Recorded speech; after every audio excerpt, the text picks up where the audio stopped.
Good evening. Daf Chav Vav Amud Aleph, 3 lines from the top.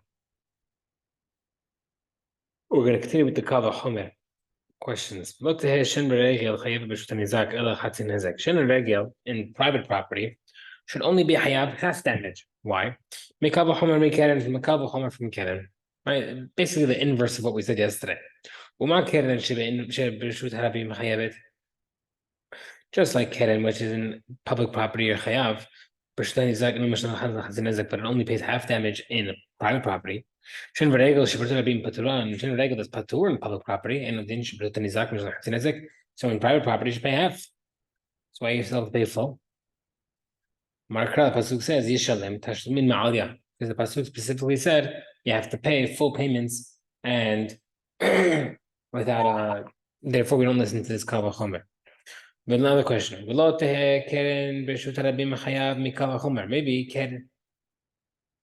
Maybe Keren should be full damages. Sorry, not even Keren Batur completely in public property from a Kavahomer. Just like in by Shen Berega, you pay full damages in private property, you pay nothing in public property. Keren so Keren, which you pay half in private property, and so public property should be completely. Why do you pay half for public? Pasuk says by Keren you have to divide. Teach you and you automatically pay half no matter where it is. A person who kills someone else by accident should also be chayav to pay kofer mikal chomer. Am I sure? Right, so only time you pay kofer when your animal kills someone. But if you kill someone, person kills someone if some purpose they die by mistake, they go to galut. But maybe we're trying to prove that over here there should be kofer. Why? We want to show just like in case of ox, you don't pay for any other damages besides for nizek. You don't pay for tzar, boshet, all other 4 damages. A person who is chayav for all 5 things, he should for sure pay kofer. Whatever should be assessed against him. The animal owner has to pay, but not the actual person if he kills someone. One more. An ox should be chayav, the owner of an ox should be chayav for the 4 payments, other damages through kav chomer. If a person who's not chayav for kofer has to pay the other 4 items if he hurts someone, and then an ox that is chayav in kofer, for sure he should pay the other 4 things as well. It says, if a man hurts someone else, the only time you're chayav for the other 4 damages is when a man hurts someone else, but not an ox. Right? So seemingly these kava chomers were actually very good kava chomers, but each pasuk came to knock out the kava chomers. Okay, Iba'ilu asked the question: if a act of regel, the animal's walking and he unfortunately stepped on the child, and he killed the child in private property, is there kofer? Meaning, and do we compare it to keren? Right? Would you compare it to keren? Which Keren Kevin Davatret Lata Bazuni, if you did it 2 or 3 times, or you'd have to pay kofer because it's obviously habitual. Maybe over here in case of the regular, you should be chayav. But maybe you can't compare it because by Keren it wants the damage. Over here it didn't mean the damage of just walking through and sitting on the child. Where it says Tashma someone brought an ox into the yard of someone else's property. And it killed that person. The ox gets killed by stoning. And the owner has to pay full kofer whether or not it was a tam or muad. Okay. Kofer shalem betam lebitafon. I don't know that kofer you pay full kofer by a tam and not half, according to the bitafon. Because maybe he holds like a tam you only pay half kofer if killed in public property. And you learn the kavachom from regel. So we see alma ika kofer beregel. So we see there is kofer by regel. Right. So all that to prove that there is kofer by regel. So maybe over here by the baby you should pay. No, it's not kofir, but rather regular damage regular bring the kal vachomer from. Once again, there's this different stringency by each one. Why? Because the property of a person who's damaging by regel is chayav the same as fire, right? They have the same basis as fire, right? So therefore, but however, fire you don't pay kofar if your fire killed someone, but an ox you would. Where it says mitamun, you can learn from regel that your chayav, the stringency about regel is your chayav on regel even if the animal damaged something that's hidden, which by fire you're not chayav, right? We said if it's something that's hidden underneath the item. Whereas not when chicken but we say there is chayav then hidden by the case of pit.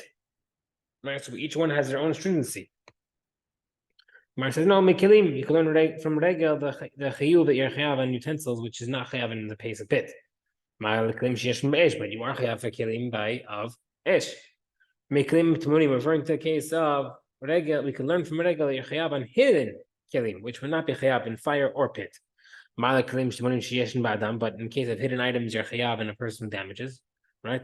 As we said from the beginning, whenever a person damages, he's chayav no matter what. Even in the case of hidden kilim, which we patur by before, and esh. If we must say, kofer de regel might we're learning it from the kofer of regel. Alma ika kofer beregel. Therefore, we see there is kofer beregel. Shema mina, it's a good proof that you're chayav. In that case, with the baby. Like also proves to you logically there is kofer beregel. The isa like kofer beregel because if there wouldn't be vitam amin nizikin de regel. Matilan the Tavitafon learns it from the halacha of regel, right? Lifrach man nizikin de regel shekin yishnam beregel, right? You say what comparison can you compare of regel in the case of regel to regel, but kofer is not comparable. Therefore, you must learn that kofer is coming from regel. Ama ika kofer beregel. If we have to learn that there is kofer beregel, right? So what does that mean? That means he's telling you, he's pointing out that when Rav Shimi is saying that there's no kofer by regel, how can you make any kal vachomer on the basis of regel?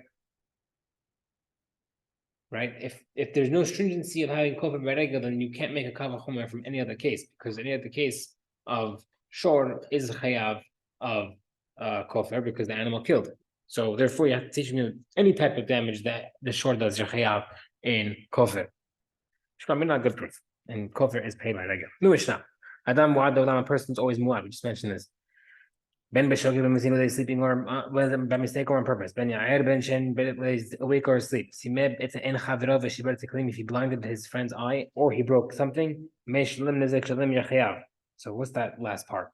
Ketani simat en chavero v'nyod shiber teklim. The Mishnah mentioned it like the similar cases. You blinded your friend or you broke the kelim as if they're similar scenarios. Ma hatam nezek en ad ve'ad v'imlo. Just like in the case of the utensils, you're chayav for just damages and not the other four items. Afsimet en chavero, so to be blinded your friend, nezek in abad v'imlo. Maybe you should be chayav for the only nezek and not the other four things. How do we know? If you hurt someone by mistake, you don't have to pay for the other four items.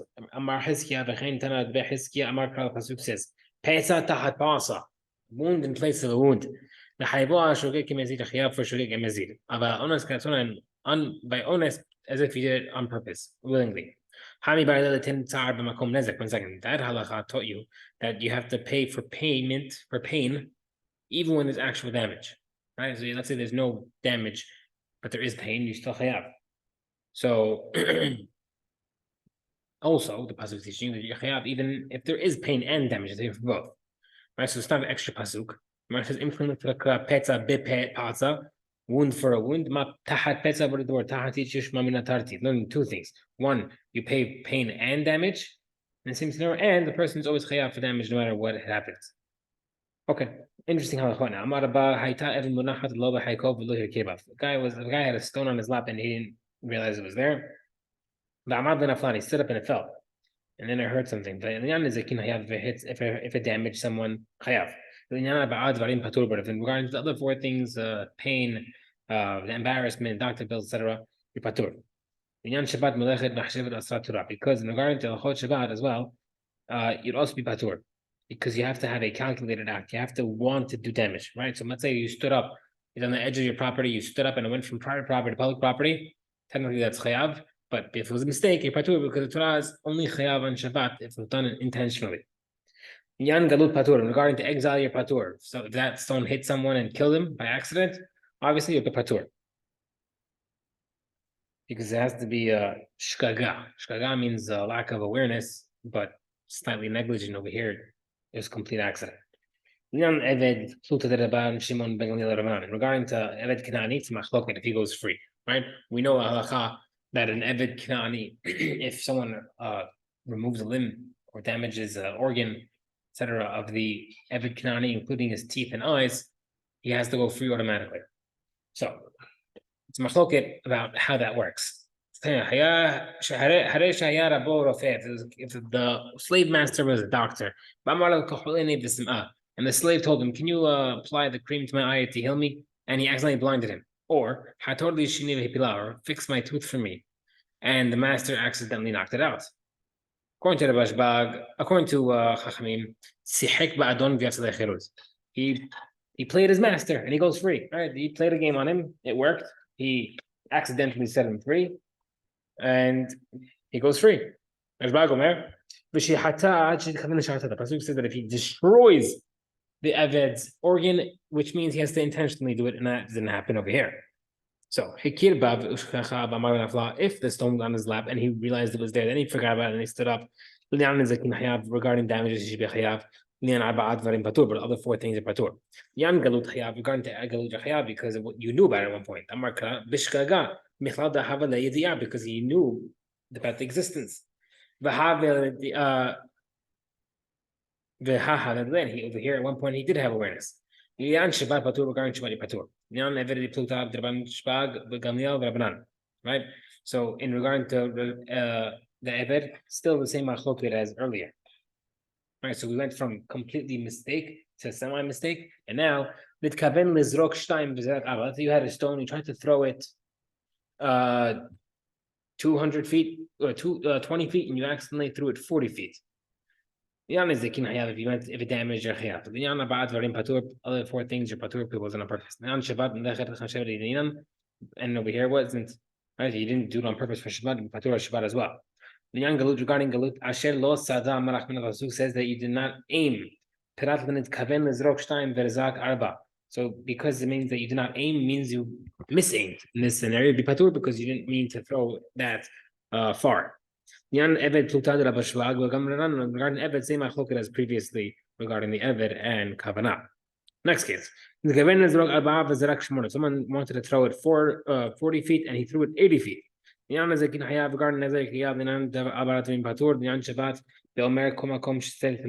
he said when Shabbat, if he mentioned, let it land wherever I wanted to, let it land wherever, I don't care.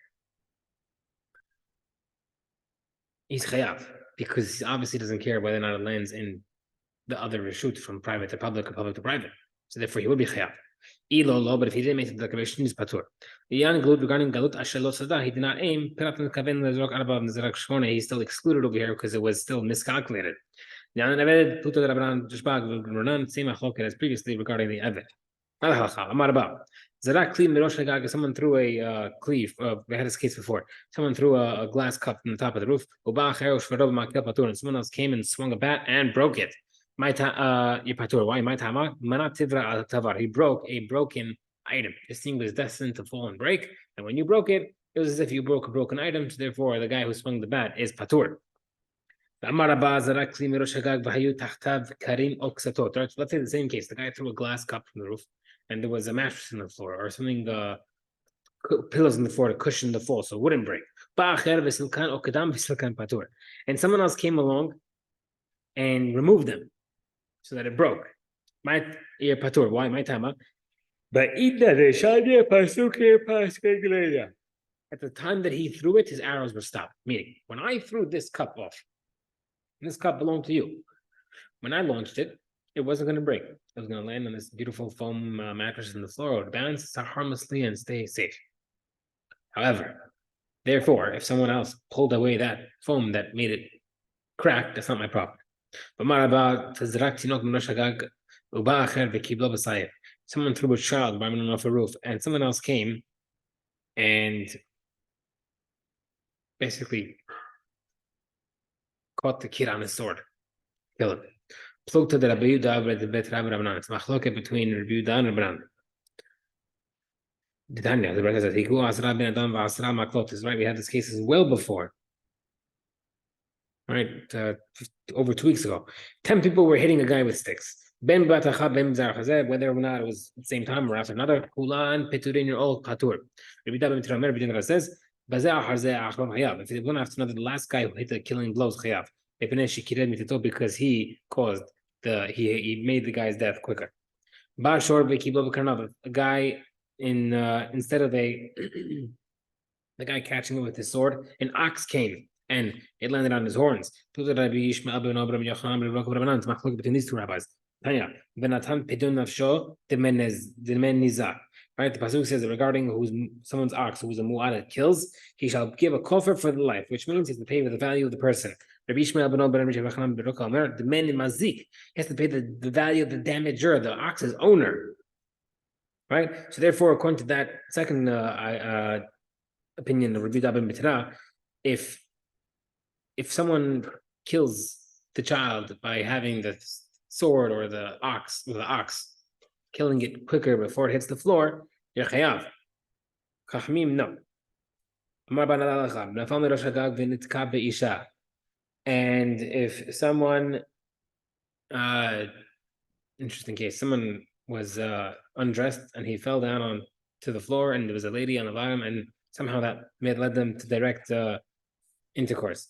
Hayav for 4 damages. In the case of his yivama, he does not acquire, right? So the halacha is that if someone has relations with his yivama, his dead brother's wife, who did not have children, he has to have bi'ah to marry her, and bi'ah does marry her. In this scenario, it would not be kuneh because there was no intention. He's chayav for damage, pain, refuah, and unemployment. But he's not chayav for embarrassment. It's not eno chayav al boshet ad sheyeh bit kaven. The only time you're chayav for embarrassment, it was on purpose. Amar Rabba another halacha. Nefam rosh hagag beruach she'eno mesuya vehezik ubiyesh. If someone fell from a roof in a very strong wind, that's not normal, and he landed on someone and he hurt someone, and the guy got embarrassed from the damage. Chayav for damages only, but not for the other 4 things. The reason why he's chayav for the damage is because you're always chayav, even if it's an accident, but you're not chayav for other things because it was a mistake. Ubiyesh, if you fell in a normal wind, sorry, let's look at the words. If the normal wind blew him off and he damaged the person and the guy got embarrassed, for all of 4 things, but not embarrassment, because it was by mistake, even though it was negligent. But if he flipped himself in the mid-air to land himself on the, like say, his back, purposely land on him, he's chayav, because that's intentional. Tanya, from the pasuk that says that you sent out your hand to do it. Would you not know that it grabbed? Why would the pasuk say that she grabbed? You're still chayav, right? The pasuk over there is talking about is a two people fighting, 2 men fighting, and a woman tries to save her husband, and he grabs a guy in a sensitive area, and she's chayav for embarrassing him if she grabs him there, right? So the pasuk learns from there that the fact that it says she reached out and grabbed teaches you that you're chayav for embarrassment as long as you had intention to cause damage. Amar Abba last halacha, I believe. If someone places a burning coal on a person's heart and the guy died, you're patur, because the guy should have moved. But you put on the guy's clothing, he dies, you're chayav, because he should have because even though the guy could have removed it. Both in the Mishnah. Someone placed a coal in the person's heart. Right? Sorry, you know that your patur regarding the coal because of the Mishnah. If someone held a guy down in fire or water, and the guy was unable to escape from there and he died, chayav, you're chayav. The he pushed him in, but the guy had an option to leave, but he couldn't. He didn't leave. Patur. We learned in a different case, if someone puts a coal in someone's item, you're chayav, because one guy told someone else, tear my garment or break my jug, and the guy did it, he's chayav. Because he never told him that you're not gonna be patur, I just told you to break it. But I never said that you could break it if you want to pay for it. If you said I'm not leftor patur, but if you said on condition that you'll be patur, then you rain patur. What if someone puts a coal on the heart of his slave, someone else's slave? Is that guy considered his body or is like his property? Meaning, if the slave could have removed it and he died, then do you consider that as property and therefore you'd be chayav? Or if the slave could have removed it and he died, then you're considered like a slave or only the person, and the person could remove it, you'd be patur, right? We said earlier that if a person could remove it, you're patur. So is it considered property or a person? If you say that it is like putting on someone's body and the guy should have removed it and you should be patur, what's the halacha if you put a coal on someone else's ox? Right? Would you patur or chayav? He answered him by saying, placing a coal on someone's slave is like putting on his body. However, an ox is like property, and therefore you'll be chayav regardless of the ox trying to remove it or not.